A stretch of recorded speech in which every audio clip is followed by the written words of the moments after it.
Irmãos, vamos abrir no Evangelho de João. Evangelho de João, capítulo 1, verso 18.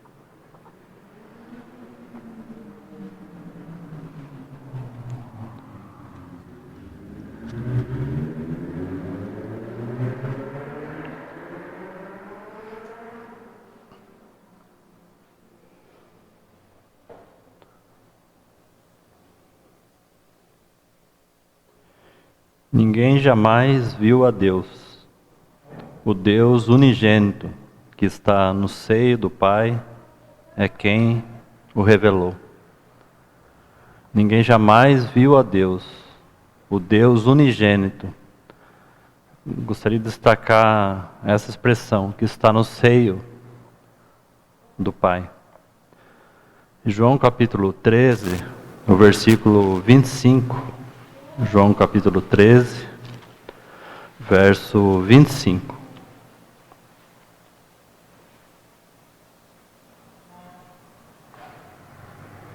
Então aquele discípulo, reclinando-se sobre o peito de Jesus, ou o seio, é a mesma palavra, perguntou-lhe: Senhor, quem é? Então essa pequena frase aqui.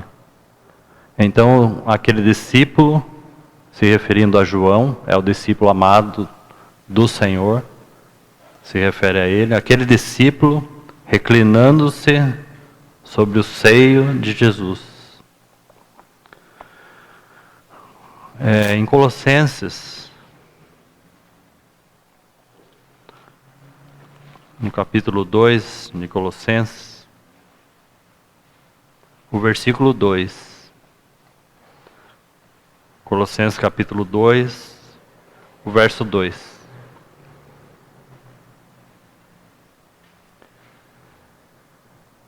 Para que os seus corações sejam confortados, vinculados juntamente em amor, e tenham toda a riqueza da sorte convicção do entendimento, para compreenderem plenamente o mistério de Deus, Cristo.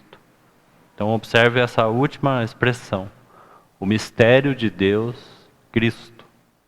E volte um pouco aí na carta aos Efésios, no capítulo 3, o versículo 4. Efésios capítulo 3, o verso 4.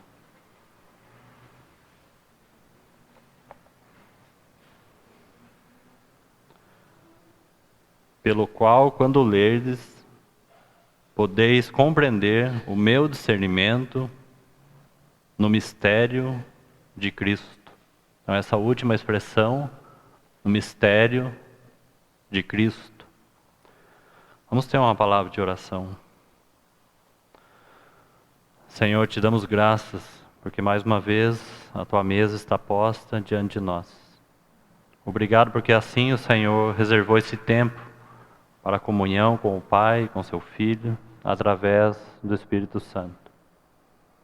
Somos gratos ao Senhor porque o Senhor nos reúne, o Senhor nos convoca para nos oferecer a Ti em gratidão, em louvor, entregar ao Senhor tudo aquilo que o Senhor tem depositado em nossos corações, todo o nosso ser, nossa mente, nossos sentimentos, que possamos depositar aos Teus pés nessa noite, em gratidão a Ti mesmo, ao Teu santo e bendito nome.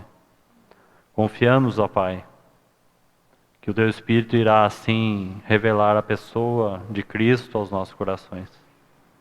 Mostra a face desse Salvador, a obra grandiosa desse Redentor. Pela Tua bondade, se revela a nós mais uma vez. Não leve em conta, ó Senhor, a nossa imperfeição, tudo aquilo que impede do Senhor se mostrar a nós. Confiamos na Tua obra perfeita e plena, essa obra que é segura em Ti mesmo. Nós Te bendizemos, ó Senhor. Ao partirmos o pão, abre os nossos olhos, para vermos a Ti, para vermos o Teu sublime chamamento e o Teu eterno propósito de Deus em Cristo Jesus. Nós Te adoramos nessa noite, louvamos o Teu nome, porque mais uma vez estamos aqui diante de Ti, em comunhão com o Teu Espírito e comunhão com os outros. E assim podemos ter comunhão também na Tua Palavra. Fala conosco mais uma vez. Nós te pedimos, no nome do nosso bendito Salvador e Senhor, aquele que reina sobre todas as coisas. Amém. Irmãos, podemos abrir lá em Gênesis 22, que nós vamos prosseguir. Ainda falando e meditando a respeito da mesa do Senhor. Lembrando os irmãos que a mesa é a maior expressão do altar de Deus que é expressa na igreja. A mesa não é da igreja, a mesa é do Senhor.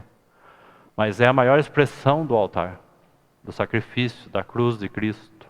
É a maior expressão também de comunhão. A ceia aponta para a obra de Cristo, o sangue do Cordeiro, o seu corpo que foi moído, mas a mesa fala de comunhão. Sempre a mesa na Bíblia fala de comunhão.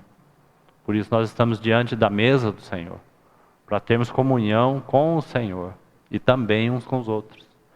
E para nos alimentarmos da ceia, para nos alimentarmos do próprio Senhor.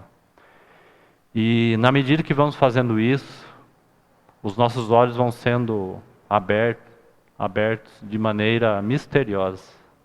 Quanto mais nós partimos o pão, como assim o Senhor ordenou, buscando a ajuda do Senhor, pela palavra do Senhor, através do Espírito Santo, tocando esses elementos, nos alimentando do pão, tomando do cálice. Na medida que nós vamos fazendo isso, o Senhor vai desvendando os nossos olhos. Não adianta a igreja permanecer apenas no estudo da palavra. Ela precisa da mesa de comunhão. Ela precisa partir o pão. Ela precisa se alimentar do Senhor. É nessa medida que nós temos luz e revelação da palavra de Deus. Não há como receber luz e revelação da palavra de Deus estudando apenas as nossas Bíblias em nossas casas.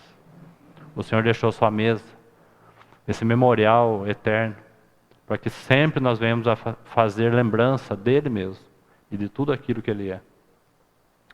Então nós já compartilhamos aí 2 significados a respeito dessa palavra holocausto, no versículo 2 e no versículo 3. E falamos para os irmãos que esse capítulo de Gênesis 22, ele mostra 2 lados do mesmo sacrifício. Por um lado você tem o sacrifício de Cristo, que podemos ver aqui na oferta que Abraão está oferecendo, visto aqui nas figuras. E por outro lado nós temos a própria vida de Abraão, como sendo um filho de Deus. Então, 2 lados da mesma moeda, como já falamos. O mesmo sacrifício, não são 2 sacrifícios. Não tem um sacrifício da igreja e um sacrifício de Cristo. Nós estamos mostrando essas 2 faces para compreendermos o mesmo sacrifício.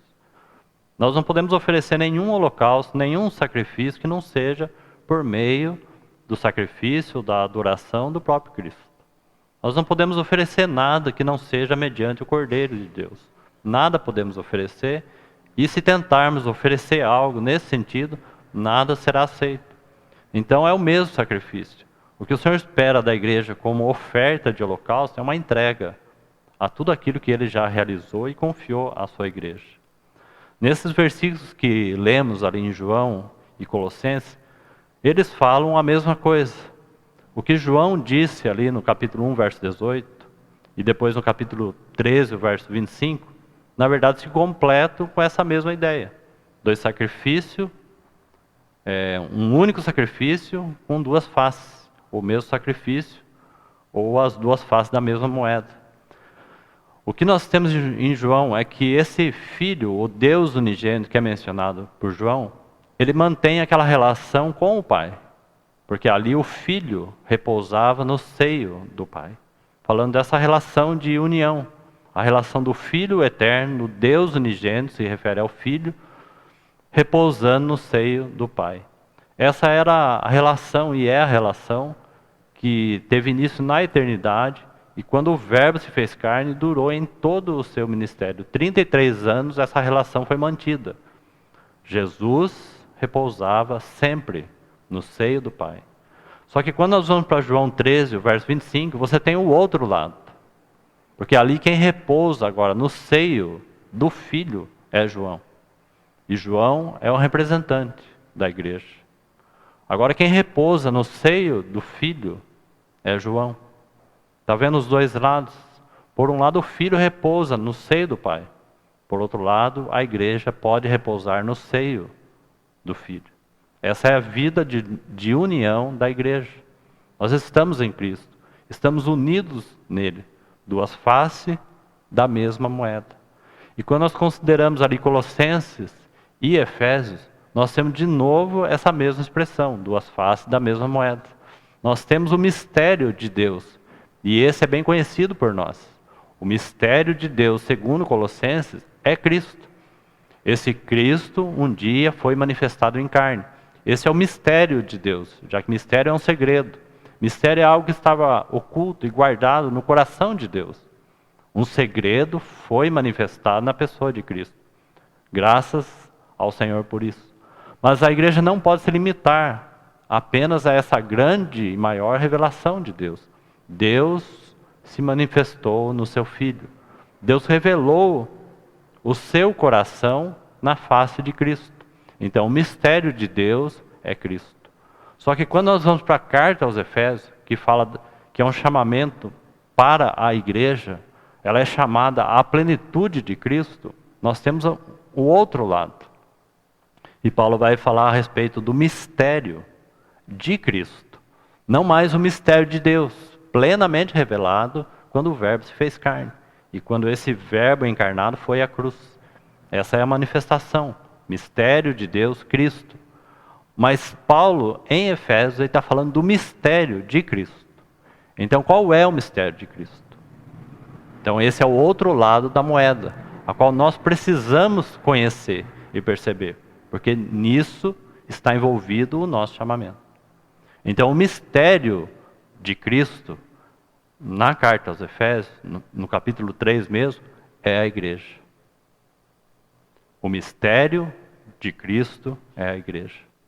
Porque pela igreja a multiforme sabedoria de Deus se torna conhecida agora dos principados e potestades nos lugares celestiais. Então você tem aí os dois lados da mesma moeda. Por um lado, o Filho repousa no seio do Pai. Por outro lado, nós repousamos no seio do Filho. Por um lado, a revelação de Deus através de Cristo. Por outro lado, a revelação de Cristo através da igreja. Cristo e a igreja é o propósito eterno de Deus, que irá cumprir plenamente. E esse eterno propósito de Deus só irá cumprir por causa do sacrifício de Cristo.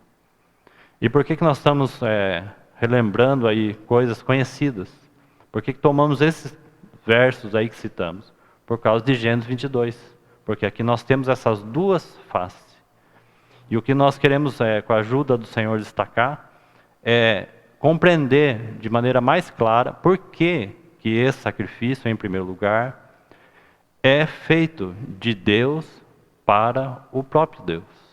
E isso precisa mudar a nossa mente. Isso precisa mudar o nosso coração.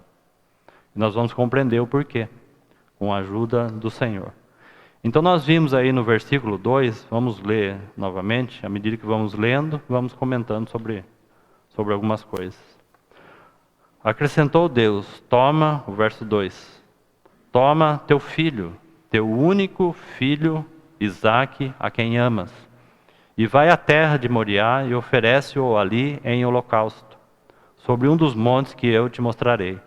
Então falamos que essa palavra holocausto, ela aparece aí 6 vezes. É o mesmo holocausto, é o mesmo sacrifício, é a mesma oferta, é o mesmo altar. Mas se ela aparece aí 6 vezes, em cada uma das vezes que ela aparece, completa a ideia e o significado que é um holocausto que seja agradável a Deus. Então, por um lado, essa oferta de holocausto, como já falamos, vamos só relembrar rapidamente, a oferta de holocausto, ela precisa ser uma oferta de amor. Quando nós olhamos para a oferta do próprio Cristo, Cristo foi oferecido em plena obediência. Mas não basta ser apenas uma oferta de obediência, precisa ser uma oferta de amor. Porque falamos para os irmãos que holocausto significa que tudo aquilo deveria ser queimado para Deus. É a primeira oferta do livro de Levíticos. Não há oferta pelo pecado, não há oferta pela culpa. Se não houvesse uma oferta de holocausto, se Deus não aprovasse esse sacrifício, não haveria perdão de pecados, não haveria nada disso. Então a dependência total de que esse sacrifício fosse aceito. Isso é a oferta de holocausto.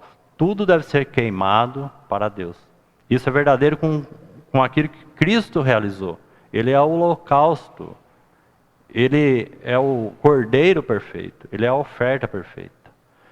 Ele não só veio em obediência, mas ele também veio em amor.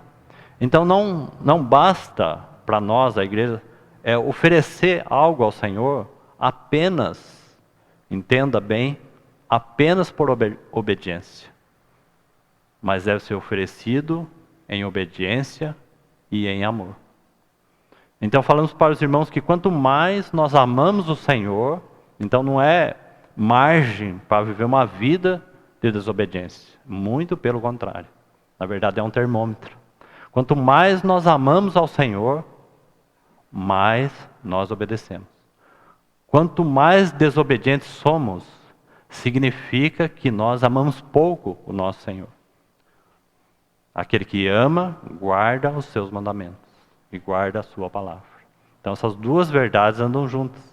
Seguindo a verdade em amor. Não basta seguir a verdade. Não basta conhecer aquilo que é certo, o que é errado. Não basta conhecer os princípios para a sua vida.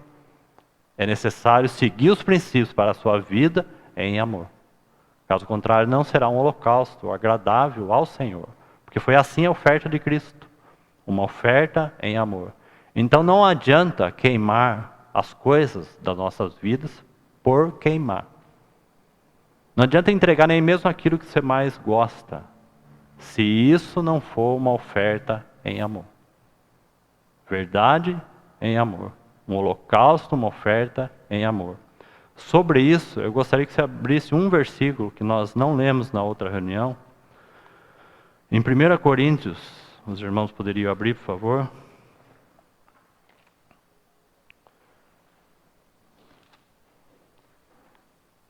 No capítulo 13, o versículo 3.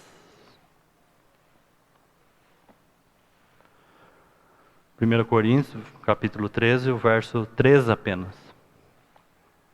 E veja se isso não é assim.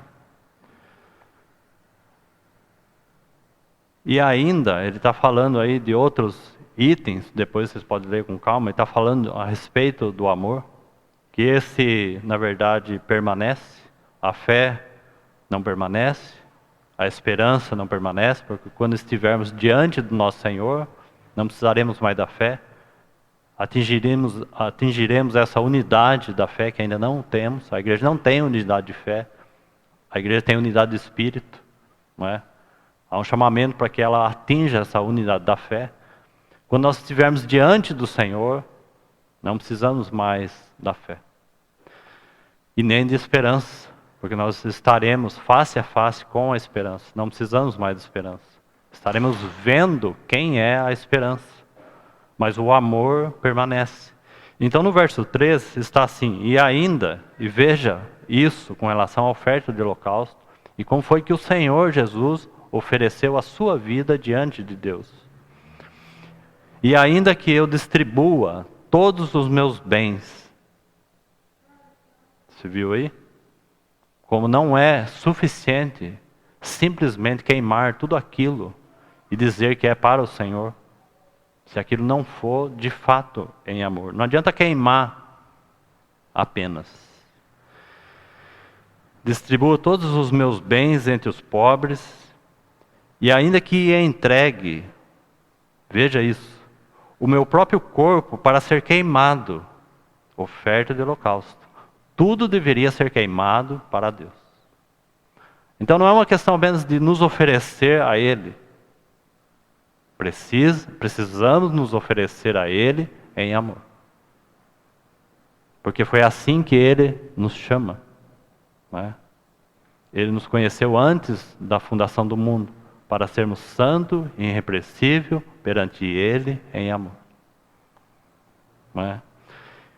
Então, mesmo que, aí novamente o verso 3, e ainda que eu distribua todos os meus bens entre os pobres, ainda que entregue o meu próprio corpo para ser queimado, se não tiver amor, nada disso me aproveitará. Então, a oferta de holocausto tem que ser uma oferta de obediência e uma oferta de amor. Os obedientes amam o Senhor. Os desobedientes não amam o Senhor nessa medida. Obediência tem a ver com amor.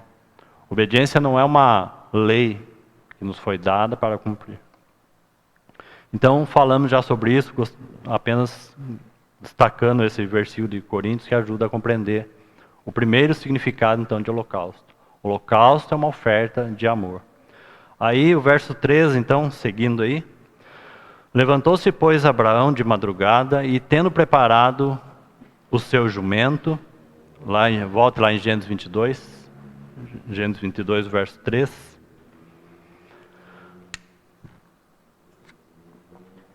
Levantando-se, pois, Abraão de madrugada e, tendo preparado o seu jumento, depois você pode ler lá em Lucas 19, todo o capítulo, vai fazer esse mesmo registro, porque aqui é uma sombra, aqui é uma figura. Você vai encontrar a semelhança de tudo que está acontecendo aqui a respeito da obra e do sacrifício do próprio Senhor. Então aqui não é apenas o registro do que Abraão está fazendo, mas é um capítulo profético acerca da própria obra e do sacrifício de Cristo com todos os seus detalhes. E você vai ver lá em Lucas 19, que foi assim que o Senhor entrou em Jerusalém, montado no jumentinho. Então, Abraão, sem saber, né, está representando algo que iria acontecer. Mas nós vamos ver que, de fato, isso é assim. Porque o cerne desse capítulo é, de fato, uma apresentação da obra de Cristo que aconteceria. O sacrifício de Isaac, na realidade, não aconteceu. Então, nós só podemos ter um entendimento, que Abraão, por meio do Espírito Santo, dentro desse relato, dentro da história de Abraão, o Espírito Santo está querendo dizer que haveria um sacrifício que estaria por vir, já que Isaac não foi sacrificado. Então, apenas para nossa atenção aí. Então, preparado o seu jumento, como foi lá em Lucas 19, tomou consigo 2 dos seus servos e a Isaac, seu filho. Rachou a lenha para o holocausto, então é a segunda vez que a palavra holocausto aparece. Rachou a lenha para o holocausto e foi para o lugar que Deus lhe havia indicado. E já falamos para os irmãos o que isso significa. Então, a segunda vez que a palavra aparece holocausto, tem relação com o lugar. Então não basta ser uma oferta de obediência em amor. Precisa ser uma oferta dentro da vontade de Deus. Porque o Monte Moriá, esse Monte Moriá, a terra de Moriá, havia vários montes. E desses montes foi selecionado por Deus um determinado monte, um lugar específico. E é nesse lugar que o Templo de Salomão, em Jerusalém, foi construído. E Jerusalém, na palavra de Deus, ela sempre representa a vontade de Deus, no seu significado espiritual. Alguns dizem, não tem prova disso, vou só colocar aqui, mas não deixa de ser interessante. Alguns dizem que o lugar onde Abraão oferece esse sacrifício seria o mesmo lugar que Noé ofereceu aquele holocausto e o mesmo lugar que Abel ofereceu também aquela oferta. Mas isso não tem algo comprovado. É apenas uma sugestão de alguns que estudaram, não deixa de ser interessante. Porque há um lugar designado. Não é que existe um lugar de adoração. Não é essa a ideia. Nós precisamos atentar ao significado espiritual de Jerusalém na Bíblia. E até mesmo Jerusalém aponta para uma Jerusalém celestial. Então, por que Jerusalém representa a vontade de Deus? Porque você vai descobrir que é lá em Jerusalém que tem o culto. É lá que tem a oferta, é lá que tem o altar. É lá que tem a presença de Deus. É por isso que Jerusalém representa a vontade de Deus. Gostaria de abrir um verso sobre isso também. Se você for lá no livro de Daniel, abra lá, por favor. Daniel capítulo 6, o verso 10. Daniel está no cativeiro. E veja o significado de Jerusalém na vida de Daniel. Daniel está cativo ali na Babilônia, junto com seus irmãos, junto com o povo de Deus no cativeiro. Capítulo 6, Daniel capítulo 6, verso 10. Então havia acabado de ser assinado aquele decreto em que por 30 dias então eles deveriam oferecer, ou qualquer súplica deveria ser feito ao rei. Esse é o cenário aqui, por isso que o verso 10 está assim. Daniel, pois, quando soube que a escritura estava assinada, se refere a isso, a esse decreto que foi baixado, veja o que ele vai fazer. Entrou em sua casa e em cima, no seu quarto, onde havia janelas abertas, para a banda de Jerusalém, 3 vezes ao dia se punha de joelhos e orava, e dava graças diante de Deus, como costumava a fazer. Voltado, com as suas janelas abertas, janela fala de revelação, Daniel está no cativeiro, e ele se pôs de joelho, porque uma das marcas na vida desse homem, desse profeta, que Deus vai dizer que ele é amado, é porque ele tem uma vida de comunhão e de oração com o Senhor. O que marca a vida de Daniel é uma vida de um homem que mantém uma relação de amizade, de comunhão com o Senhor. Ele está cativo ali em Babilônia, mas o seu coração está lá em Jerusalém. O seu coração está lá no altar, no sacrifício, no lugar da vontade de Deus. E mediante uma circunstância dessa, o que ele vai fazer? Abrir as suas janelas, se voltar para Jerusalém, se colocar de joelho, para entender a vontade de Deus. E nós sabemos que ele era um homem que amava também a palavra e oração. E ele pôde perceber pela palavra de Deus e por oração, que os dias do cativeiro estavam por acabar. Porque ele tinha seu coração dentro da vontade de Deus. Então Jerusalém representa a vontade de Deus, visto na vida de Daniel. Volte lá em Gênesis 22. Então, uma oferta de holocausto em amor, mas também uma oferta de holocausto dentro, de acordo com a vontade de Deus. Não basta queimar todas as coisas, precisa ser oferecido em amor. Não basta apenas oferecer em amor, precisa estar dentro da vontade de Deus. Então o lugar mencionado aí no verso 3, onde a palavra holocausto aparece pela segunda vez. Olha o verso 4, continua falando a respeito do lugar. Ao terceiro dia, erguendo Abraão os olhos, viu o lugar de longe, aquela mesma cena que nós já falamos, do Senhor Jesus, após o monte da transfiguração, caminhando rumo a Jerusalém, porque lá ele cumpriria então o sacrifício perfeito, era lá, ele não poderia vir e cumprir o sacrifício, ir à cruz em outro lugar, porque ele precisava cumprir a própria Escritura, tudo aquilo que Deus havia determinado. Ele não poderia, a oferta não poderia ser feita em outro lugar. Ele veio para cumprir toda a Escritura. Então ele seria oferecido em Jerusalém. Por isso que quando ele avista aquele lugar, Jerusalém, ele chora. Porque ele sabe que ali ele seria morto. Não é? Ele avistou aquele lugar. E ele sabia, lá é o lugar do sacrifício. Mas ele sabia que ele próprio era a oferta. E ele chorou, porque Jerusalém, Jerusalém, que apedrejas e mata os profetas. Então ele seria morto ali em Jerusalém. Mas esse era o lugar que Deus havia designado. Então, um holocausto dentro da vontade de Deus. Prosseguindo aí o verso 5. Então disse a seus servos: esperai aqui com o jumento, eu e o rapaz iremos até lá, a esse local, e havendo-o adorado, voltaremos para junto de vós. Então, este lugar, observe isso, aqui nós vamos completar com algo no versículo 6, onde é a terceira vez que a palavra holocausto aparece. Vamos ler o verso 6. Tomou Abraão a lenha do holocausto, está vendo aí, mais uma vez, a terceira vez então, do holocausto, e colocou sobre Isaque. Então, esse holocausto tem a ver com o quê?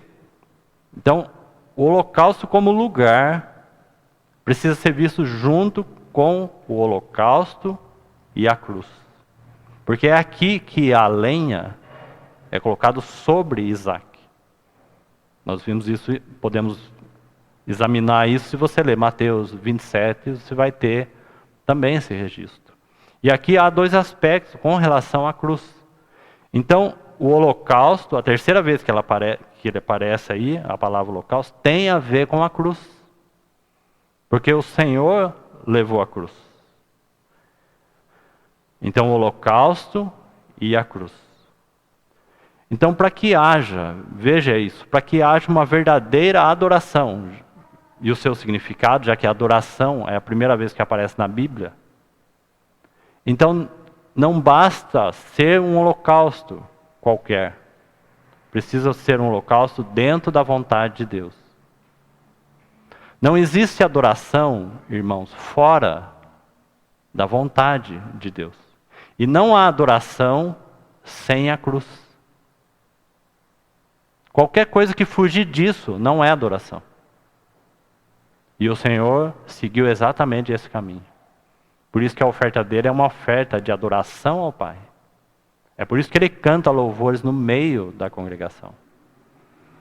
Porque ele estava exatamente naquele lugar, no centro da vontade de Deus. Agora veja, complete isso com a cruz.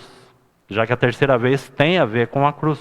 No verso 6. Colocou sobre Isaque seu filho. Não tem a ver com a cruz? Isso não é uma figura? O Senhor não carregou aquela cruz? Nós somos chamados para negar a nós mesmos, tomar a cruz e seguir o Senhor? Ali não tem um certo homem de Cirene chamado Simão Cirineu, que eles obrigaram que ele tomasse e carregasse a cruz? Me parece que isso tem muito a nos falar. A cruz que o nosso Senhor carregou. Só ele poderia carregar no sentido do Calvário. Mas há uma cruz que nós devemos tomar. Mateus 17 vai falar sobre isso. Tome a sua cruz. Porque a dele, ele já carregou. Ele carregou o lenho. Ele carregou a cruz. Tome a sua cruz e siga ao Senhor.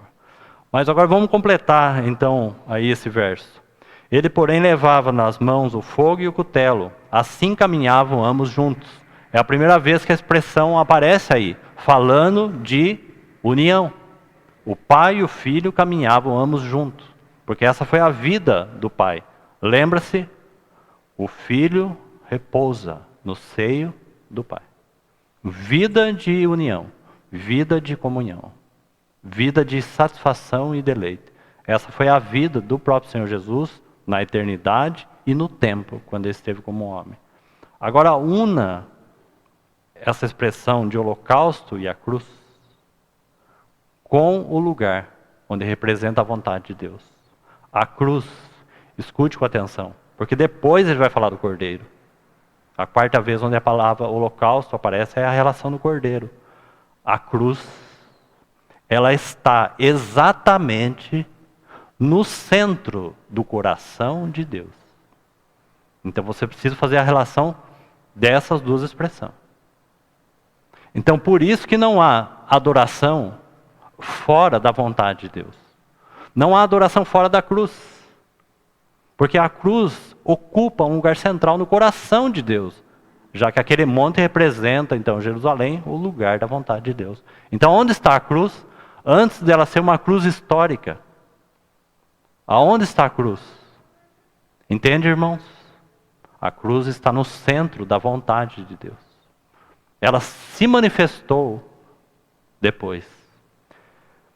É interessante que alguns dizem, aqui também tem um detalhe interessante, que de Adão até Isaac, alguns chamam de calendário milenar. Então alguns dizem que de Adão até Isaac são 2047 anos. Não sei se alguém já ouviu falar sobre isso. E de Isaac até Cristo, mais 2047 anos.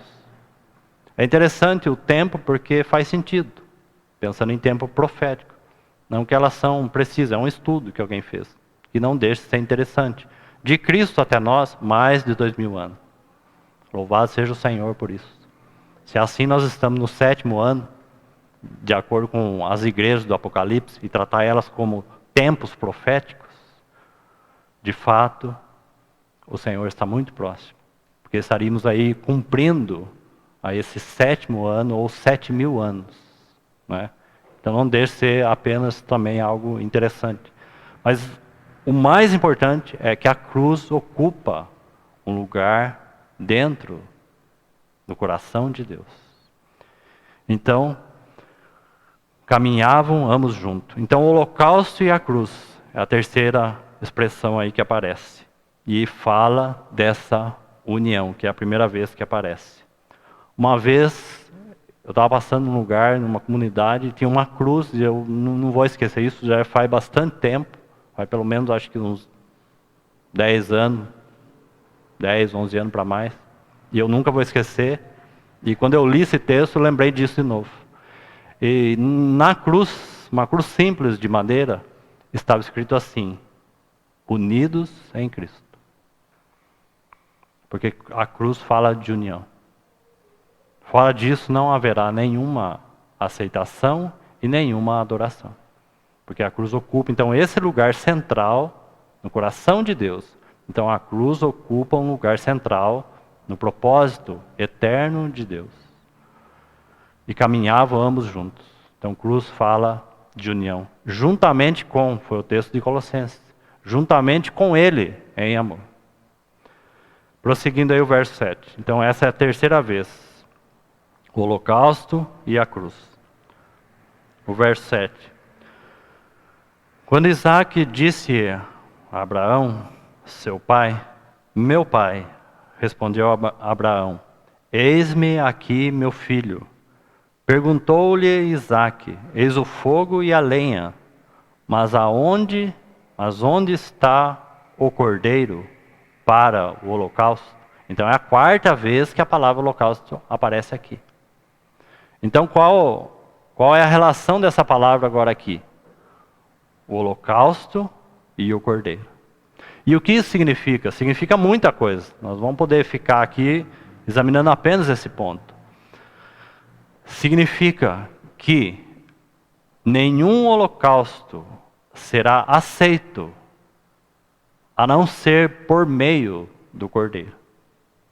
Não há nenhuma oferta que pode ser oferecida sem o cordeiro. Entende isso, irmãos? Nada pode ser oferecido fora de Cristo. Nada pode ser oferecido fora da cruz de Cristo.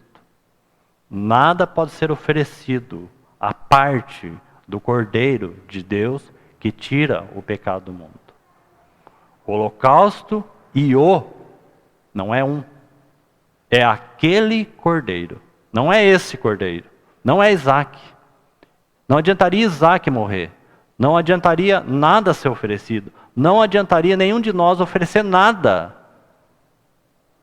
Fazer nenhuma penitência, nenhuma punição, fazer nenhuma promessa. Nada resolveria. Somente somos aceitos e podemos oferecer algo por meio do Cordeiro de Deus. Tudo que nós oferecermos fora do Cordeiro, fora da oferta de Cristo, não será aceito. Somente por meio do Cordeiro, porque Ele é o Cordeiro de Deus, que tira. Isaac não tiraria o pecado do mundo. Qualquer outro profeta, por mais importante que fosse, não tiraria o pecado do mundo. Por mais que você fizesse todo o seu esforço para viver uma vida regrada, um proceder moral, uma conduta boa, até mesmo um bom testemunho para os de fora, não seria aceito. Porque o holocausto só pode ser aceito por meio do Cordeiro. O Cordeiro de Deus, o novilho cevado. O novilho cevado. Então essa é a quarta vez que a palavra aparece aí. Numa pergunta, e os irmãos sabem que quem respondeu essa pergunta é João Batista. Quando ele apontou para o Senhor Jesus. Eis o Cordeiro que tira. É o único que tira o pecado do mundo. Não há nenhuma oferta, irmãos, fora do Cordeiro. Nenhuma oferta. O verso 8. Respondeu Abraão, Deus proverá para si. Então nós estamos chegando aqui na quinta vez que a palavra holocausto aparece. Deus proverá para si, meu filho, o cordeiro para o holocausto. E a segunda vez a expressão, seguiam ambos juntos. Então a cruz e o altar é lugar de união. Irmãos, se nós pudéssemos abrir um parênteses aqui, para meditar mais sobre esse assunto, para contemplar mais a obra de Cristo, você poderia buscar uma palavrinha que para muitos é estranho. Uma palavrinha chamada propiciação. Não há nenhuma reconciliação. Não há nenhuma união se não houvesse uma obra de propiciação. Quando você vê Hebreus capítulo 2, o verso 17, ele vai falar que Deus, ele fez propiciação. Porque Deus fez uma obra por meio de Cristo. Mas quando você vai ler 1 João no capítulo 2, você vai descobrir que não, ele apenas não fez uma obra, mas ele mesmo é a propiciação. Porque ele mesmo é a oferta. Então a quinta vez que a palavra holocausto aparece tem a ver com o altar. O holocausto e o altar de Deus. Tudo. E aí nós temos então essa frase conhecida no meio do evangélico. Tudo precisa passar pelo altar. Parece uma coisa tão romântica. Mas custou a vida do Cordeiro. Essa é a história mais linda e bonita de amor. Não existe nenhum poema na face da terra que compõe uma história tão preciosa de amor. Porque propiciação fala da reconciliação de Deus com o homem. E isso está dentro da vontade de Deus. Agora aqui eu gostaria de gastar um pouquinho de tempo com os irmãos. Porque no verso 8, apareceu a primeira vez a palavra proverá. E essa palavra vai aparecer de novo no verso 14, a respeito de provisão. Agora aqui, irmãos, deixa eu tomar um pouquinho mais de tempo sobre isso. Peça a ajuda do Senhor, porque esse assunto é tão bonito. Esse assunto ele é tão contemplativo. Nós estamos falando do sacrifício do Senhor, da obra dele. Estamos buscando entender com a ajuda do Senhor, pelo Espírito Santo, o que de fato tudo ocorreu naquela cruz. Uma das coisas que a igreja tem perdido é a contemplação. Penso que quando o Senhor fala que nos finais dos tempos acharia porventura fé na terra, eu penso que a questão da fé na terra, no meio do povo de Deus, ela foi perdida, porque o povo de Deus não admira mais, e não contempla mais, quando nós falamos do Deus unigênito, do Deus Todo-Poderoso e o Deus Homem. Nós temos fé para um monte de coisa. Fé para prosperar a minha vida, fé para ser curado, fé para receber, fé para um monte de coisa. Fé para entender algumas profecias, algum acontecimento profético. Mas a igreja perdeu a fé que contempla a triunidade, a santidade de Deus, as três pessoas de Deus. Irmãos, por que isso não é motivo mais da nossa contemplação? Por que isso não é mais motivo da nossa adoração? Por que nós achamos que isso nós já sabemos e não merece mais devoção? porque a fé tem se perdido. Por que nós não admiramos a beleza da encarnação do Verbo? O que aconteceu com a igreja? Por que não apreciamos mais o sacrifício de Cristo? Como falamos já em 2 reuniões, nós não somos assistente dessa mesa, irmãos. Nós somos participantes desse altar. Nós somos chamados para se alimentar dessa obra. Nós somos participantes dessa obra. Se o Pai e o Filho andavam juntos, nós somos chamados para andar junto com Cristo, repousar no seio do Filho. Nós somos participantes e não assistentes. Então, porventura, achará o Senhor fé na terra? E às vezes é por isso que a igreja está tão pobre, porque ela não admira mais as coisas na eternidade e a sua manifestação no tempo, na terra. Então, Deus proverá, está no verso 8, vai nos trazer um pouco de luz sobre o verso 9. E por que que esse sacrifício é, em primeiro lugar, um holocausto? De Deus para Deus, porque Deus proverá para si um cordeiro. Deus proverá o cordeiro para o próprio Deus. Cristo foi oferecido para o próprio Deus. Em que sentido? Lembre-se que eu falei que a provisão aqui tem pelo menos 3 sentidos de provisão. Então, o que está acontecendo aqui? Vamos pensar junto a respeito aí desse 5º ponto, o holocausto e o altar. E veja que a palavra aí é edificou. Irmãos, como que tudo isso aí que já foi mencionado no texto, se não tivesse um altar, aonde colocaria o cordeiro? Onde seria posto a lenha? Um altar foi edificado. Por isso a igreja é chamada para ter uma vida de altar. É exatamente isso que está acontecendo com o Filho de Deus chamado Abraão. Porque esse é o 4º altar. E você olha os outros altares que Abraão edificou, você vai ver que todos os altares, os 3 primeiros, está mostrando simplesmente uma edificação de uma amizade, de alguém que conhece o próprio Deus. Quando você vê a primeira vez que ele edificou um altar, Deus se apresentou a Abraão. Não é isso? A primeira vez quando ele chamou de Ur dos Caldeus, Deus se apareceu, ou se apresentou a Abraão. Veja que isso é importante. O que significa esse primeiro altar na vida de Abraão? A revelação de Deus, da pessoa de Deus, na vida de Abraão. Porque o que Abraão tem até ali? Você já pensou sobre isso? O que Abraão tem até ali? Ele tem um entendimento de Deus.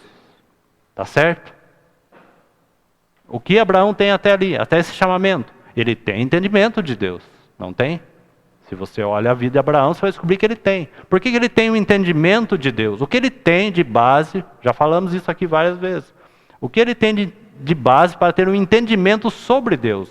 É o que acontece conosco. Muitas vezes temos bastante entendimento sobre Cristo, mas não temos uma revelação da pessoa de Cristo.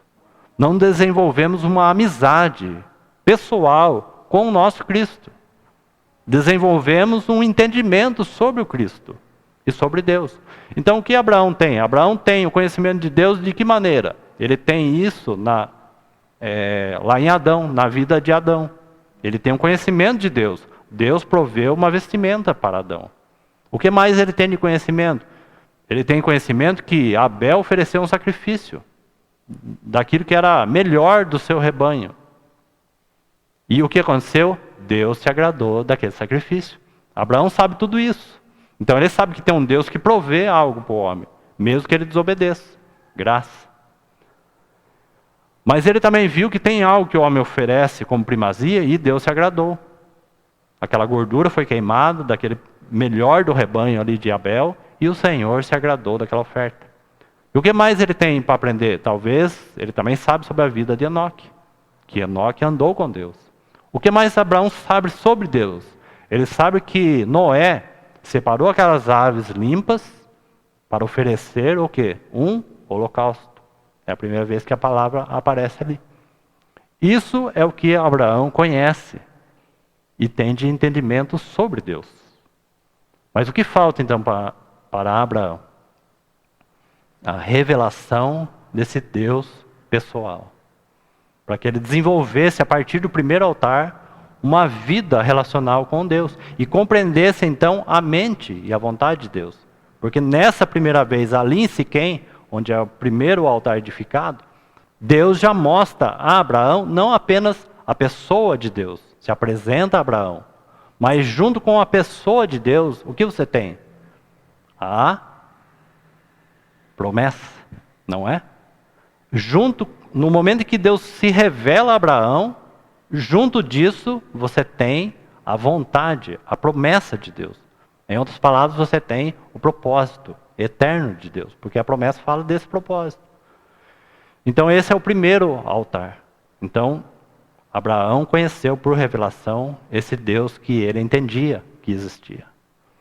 E numa relação um pouco à frente, 32 quilômetros, ele vai para Betel.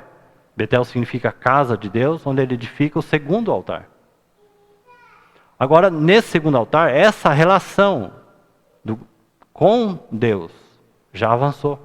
Porque ele percebe que não apenas Deus pode se apresentar a ele e falar da promessa. Porque nesse segundo altar é dito que ele invocou o nome do Senhor. Você viu a comunhão, então, de Abraão com Deus? Antes apenas Deus se revelou a Abraão.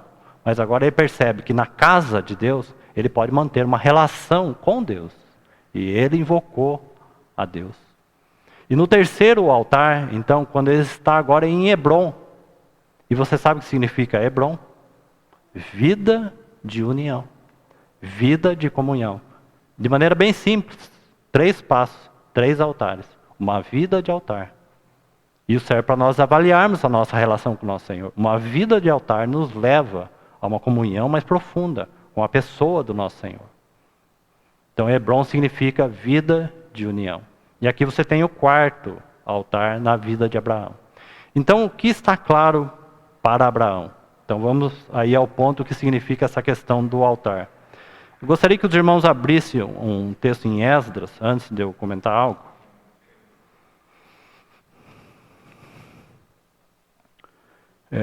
Esdras, no capítulo 3.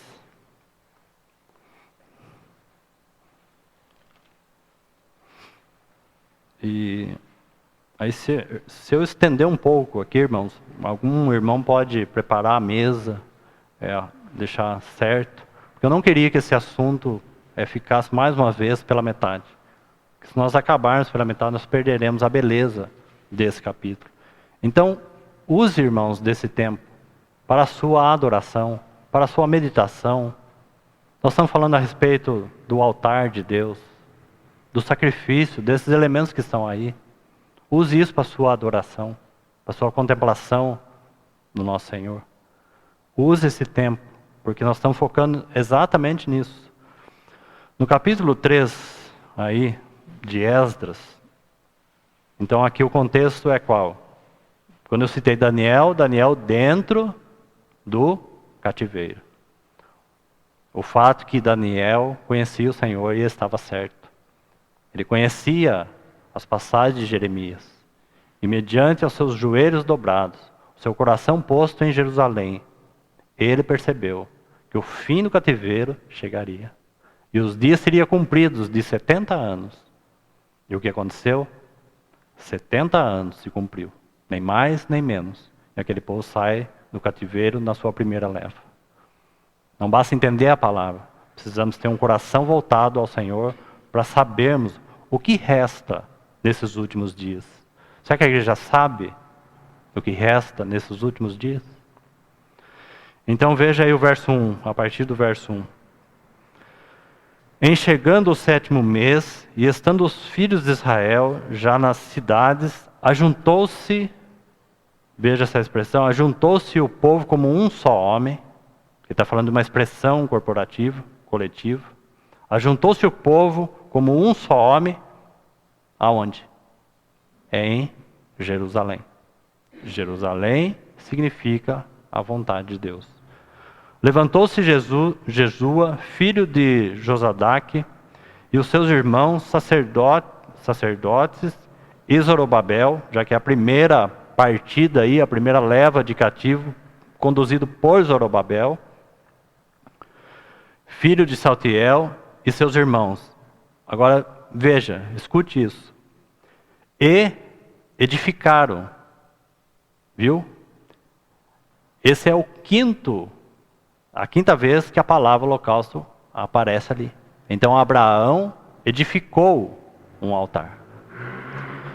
E aqui está, edificaram o altar de Deus, do Deus de Israel. Não do Deus apenas de Abraão, mas o Deus de Israel. É uma questão de edificação. Não tem como a igreja avançar, não tem como a igreja dar um testemunho, se as bases de uma comunhão, ou de uma assembleia, ou da igreja como um todo, porque uma assembleia representa parte do corpo de Cristo, se ela não está posta sobre a pedra do altar. A pedra. Porque um altar é edificado. Para que a cruz seja levantada, precisa de um altar edificado para que a lenha seja posto ali. Não é assim o altar que era edificado lá na antiga aliança? Não houve um lugar, o Gólgota, o lugar da caveira, o Calvário. Não havia aquele lugar em Jerusalém? Uma cruz não foi levantada ali naquele altar? Aquela cruz foi levantada, atraindo todos a ele. União. Então o altar, a questão de edificação, não há como a igreja prosseguir sem que ela esteja firmada com suas bases no altar. Altar é lugar de entrega. Não é que ela tem condição de fazer. Altar é lugar de entrega. Então edificar o altar do Deus de Israel, para sobre ele, sobre o altar, oferecerem o quê? Holocausto. Como está escrito na lei de Moisés, homem de Deus. Viu? Porque eles não tinham altar na Babilônia. Na Babilônia eles tinham a palavra, eles tinham os salmos, eles podiam fazer muitas coisas. Sinagoga surgiu na própria Babilônia. Mas eles não tinham o principal, o altar. Não há como a igreja ser edificada fora do altar. Então apenas gostaria de ter mencionado esse texto, e você vai ver que é a partir daí que o testemunho do Senhor vai ser restaurado. A primeira coisa que eles fizeram, quando eles saíram do cativeiro, foi restaurar o altar de Deus em Jerusalém. Porque não adiantava edificar um altar fora da vontade de Deus. Então volte lá em Gênesis 22. Então vamos fazer duas considerações acerca da expressão Deus proverá para si. Deus proveu tudo isso para si mesmo. Dois sentidos aqui, um mais comum e o outro talvez nem tanto.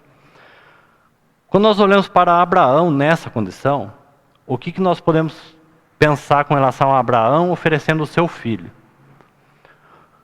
Abraão tinha uma fé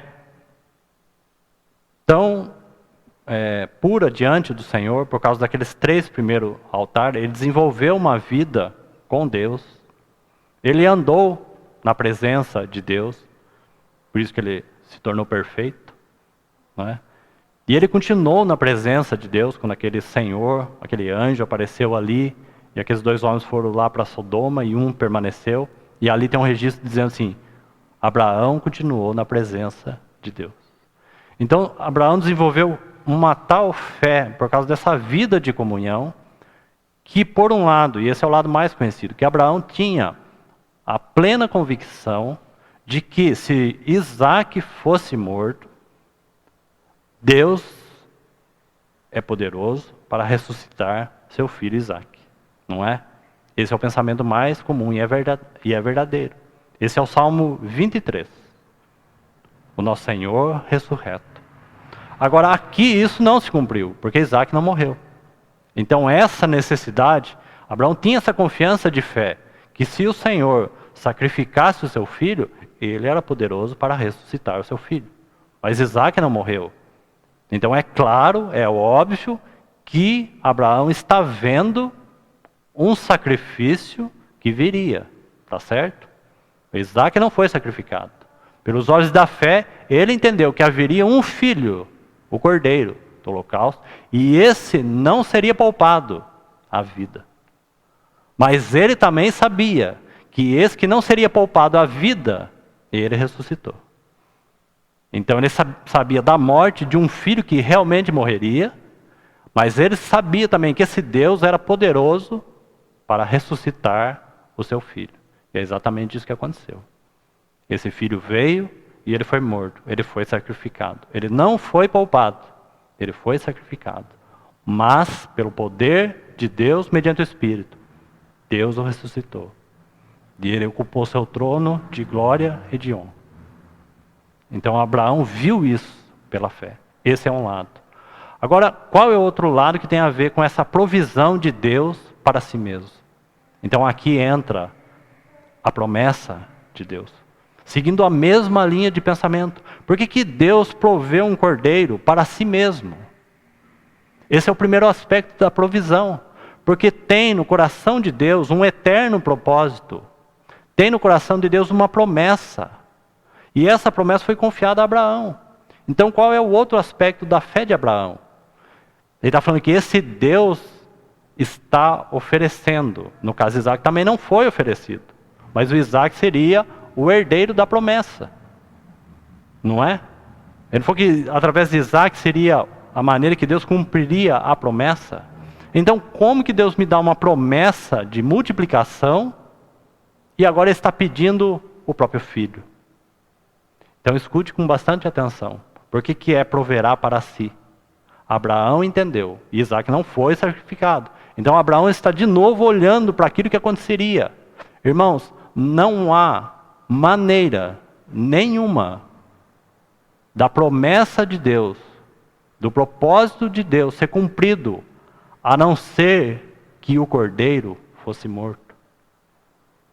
Não havia outro caminho para Deus cumprir o seu próprio propósito e desígnio, a não ser que o seu filho fosse morto.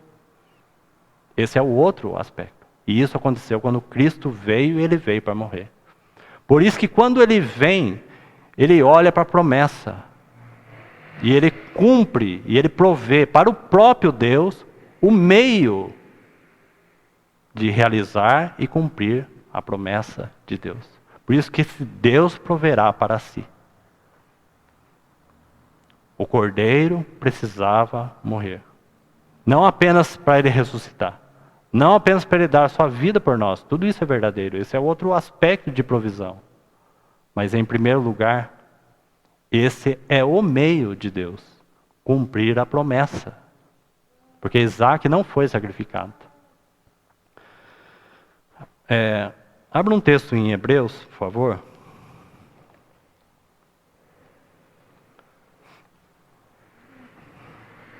Lá no capítulo 7 de Hebreus.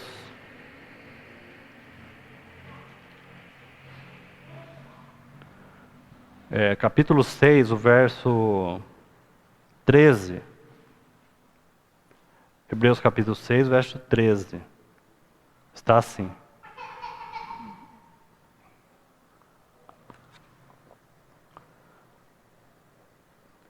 Pois quando Deus fez a promessa a Abraão, visto que não tinha ninguém superior por quem jurar, jurou por si mesmo. Essa expressão aparece lá no versículo 14 de Gênesis 22, quando ele está falando de provisão. Então Deus jurou por si mesmo. Esse si mesmo tem a ver com o cumprimento da promessa de Deus. Abraão está entendendo que o filho que viria para morrer seria o único caminho de Deus cumprir aquela promessa. E graças ao Senhor por isso. Então, Abraão, visto que não tinha ninguém superior por quem jurar, jurou por si mesmo, dizendo: certamente te abençoarei e te multiplicarei. E assim, depois de esperar com paciência, obteve Abraão a promessa. O verso 17. Por isso, Deus, quando quis mostrar mais firmemente aos herdeiros da promessa a imutabilidade do seu propósito, se interpôs com juramento, para que mediante duas coisas imutáveis, viu essas duas coisas imutáveis, a vontade de Deus e a promessa recebida, no caso, por Abraão. A vontade de Deus imutável com relação ao seu propósito eterno.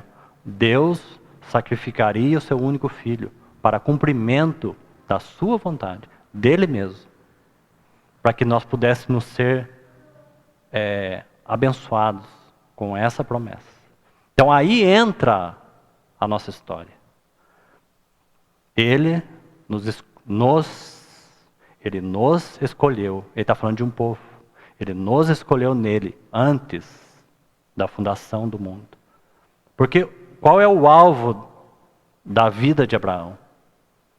Senão a herança, os seus muitos filhos, os filhos que viriam pela fé. Não é? Um chamamento coletivo, não apenas na sua questão individual. Então, por um lado, a vontade de Deus imutável, inquebrável, a qual nós seríamos então recipientes dessa promessa. Cristo sendo o herdeiro e a igreja co-herdeira com Cristo. Então volte lá e vamos tentar concluir.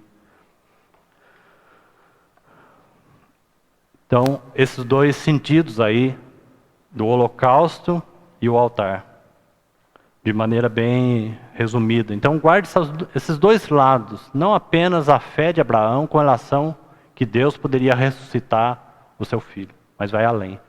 Deus proverá para si. Vamos aí para o verso 12, vamos pular uma porção aí. Verso 12, então lhe disse, não estenda a mão sobre o rapaz, nada lhe faças, porque agora sei que temes a Deus, porquanto não negaste o filho, o teu único filho. Tendo Abraão erguido os olhos, viu atrás de si um cordeiro, preso pelos chifres, entre os arbustos. Tomou Abraão o carneiro e ofereceu em holocausto. Então é a última vez, a sexta vez que a palavra holocausto aparece. Ofereceu o carneiro, Abraão tomou o carneiro e ofereceu como holocausto em lugar. Então esse em lugar vai nos ajudar a entender o que significa essa última expressão holocausto. O cordeiro de Deus, ele é o meio de toda a provisão que Deus tem para a sua igreja. Isaac não foi sacrificado. Você sabe o que isso significa? Em lugar. Você sabe qual é o aspecto da obra? Em primeiro lugar, a obra da substituição. Não pode haver nenhum holocausto fora do cordeiro.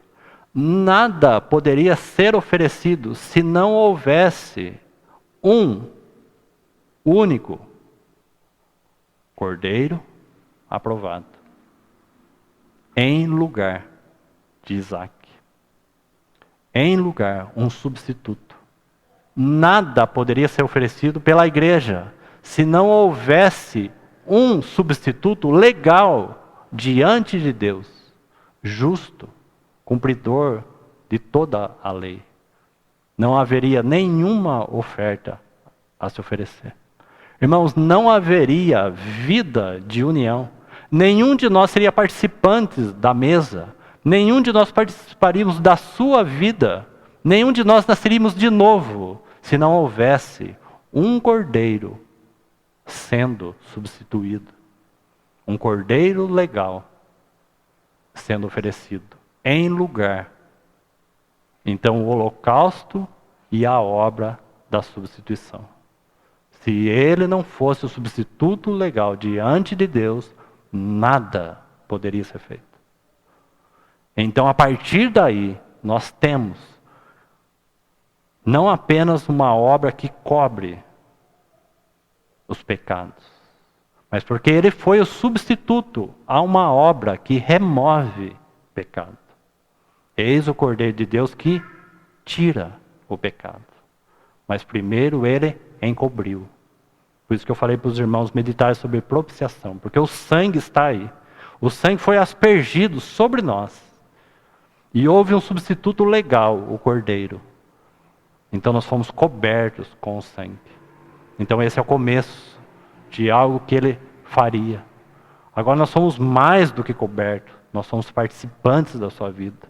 Não foi na cruz que foi ferido o seu lado e saiu sangue e água. Sangue para a remissão dos nossos pecados e água para sermos participantes da sua vida. Então, esse último aspecto aí do holocausto. E aí você tem o verso 14. E pôs Abraão o nome àquele lugar, você viu aí? Àquele lugar se referindo a um daqueles montes específicos. O Senhor proverá. Daí dizer até o dia de hoje, veja essa expressão, no monte. Não é no monte de Abraão, é no monte do Senhor. Nós não estamos diante do altar de Deus. Nós estamos diante da mesa do Senhor. Não é a minha mesa, não é a mesa da igreja, não é o monte de Abraão, é o monte da provisão. Irmãos, é a provisão. É o substituto, é o Cordeiro. É a provisão para, em primeiro lugar, cumprimento da promessa. E qual mais outro sentido da provisão? A provisão da libertação da nossa condenação, porque houve um substituto. Qual é o terceiro aspecto da provisão? O corpo de Cristo. Nós somos frutos desta provisão, porque o chamamento é coletivo. Então, esses três aspectos, pelo menos de maneira bem resumida, a provisão de Deus para o cumprimento da promessa, a provisão de Deus para o próprio homem. Não há nada para nós, irmãos, fora do Senhor. Não há nada para a igreja fora de Cristo, fora do Cordeiro. Nada, absolutamente nada. Porque Ele é a provisão de Deus para todas as coisas. Tudo que está envolvido na nossa vida, só tem uma provisão, não tem coisas para se arrumar. Elas estão desajustadas porque nós não nos rendemos a esse que é a provisão de Deus. Deus tem uma única provisão, chamada Cordeiro de Deus. Ele tem um único substituto legal diante de Deus, o Cordeiro, o nosso Senhor. Nada há fora desse Cordeiro e de Cristo. Então, o verso 16, o 15. Então do céu brandou pela segunda vez o anjo do Senhor a Abraão. 16. Então é a mesma expressão de Hebreus. E disse, jurei por mim mesmo. Está vendo aí a mesma expressão? Então por que ele jurou por si mesmo? E se você ver no finalzinho do verso 4, tem um outro C. No monte do Senhor, você viu esse C? Esse C não tem a ver comigo.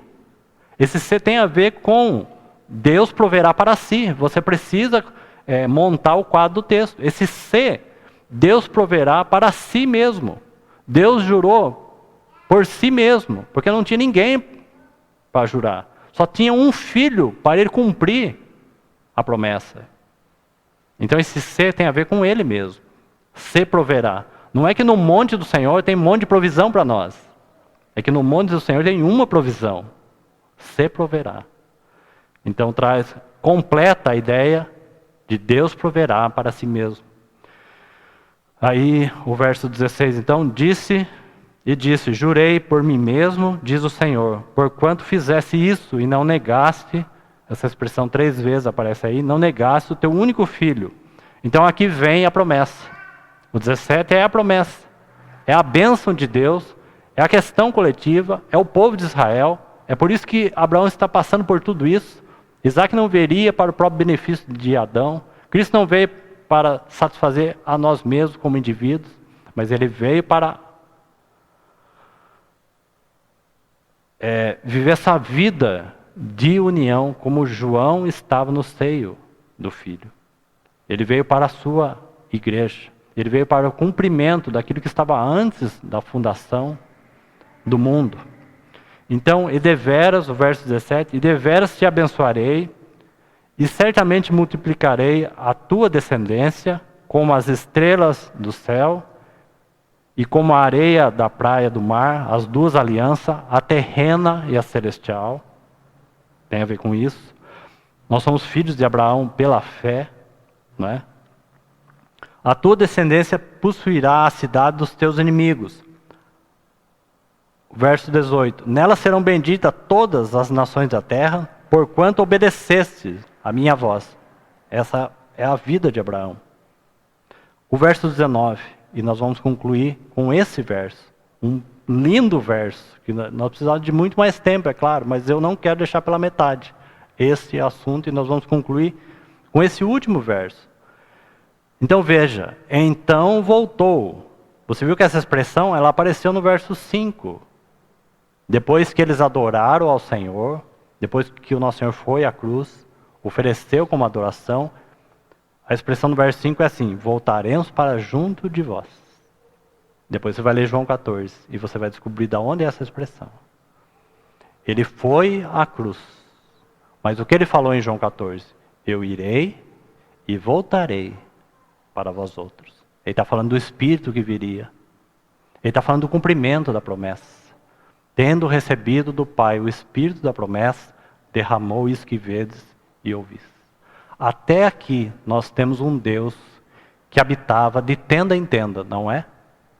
De tabernáculo em tabernáculo. Agora veja esse verso 20, se ele não é bonito. Veja o que está acontecendo em uma realidade espiritual. O verso 19 então. Então voltou Abraão aos seus servos. Não é? Ele voltou do lugar de adoração. A obra foi consumada, não é? Então você tem Salmo 22, já falamos sobre isso. Salmo 22, o bom pastor. Salmo 23, o grande pastor. Salmo 24, cumprimento da promessa. O supremo pastor, o Cristo glorificado, recebeu do Pai o Espírito da promessa e derramou a sua igreja. Então voltou Abraão aos seus servos e juntos foram para Berseba. Essa última expressão. E o que aconteceu? Isso nunca havia acontecido até que o Espírito tivesse sido derramado. Isso só aconteceu após o sacrifício de Cristo. E o derramamento do Espírito Santo. O que aconteceu? Onde fixou residência. Sabe o que é isso? Deus encontrou lugar de morada permanente em nós. Deus fixou o seu lugar de habitação. A igreja é o tabernáculo permanente, irmãos, da presença de Deus. Isso nunca aconteceu. Mas quando Cristo foi oferecido e o seu lado foi rasgado, ali nós temos a participação, não só a cobertura de pecados, mas temos a sua vida. E em Pentecostes, aquele espírito de habitação não nos deixou órfãos. Voltarei para vós outros e habitarei no meio de vós. E eu fixarei residência. E nunca mais Ele deixará. Ele fixou o lugar. Ele tabernaculou entre nós para todo sempre. Para toda a eternidade. A igreja é o tabernáculo onde Deus repousou por meio do seu Espírito. Louvado seja o Senhor, porque esse é o fruto do seu penoso trabalho. Essa é a provisão, irmãos. A igreja é a provisão de Deus. Que o Senhor fale aos nossos corações. Louvado seja, bendito seja o nosso Senhor. Possamos assim celebrar a mesa com essas palavras no nosso coração. Amém.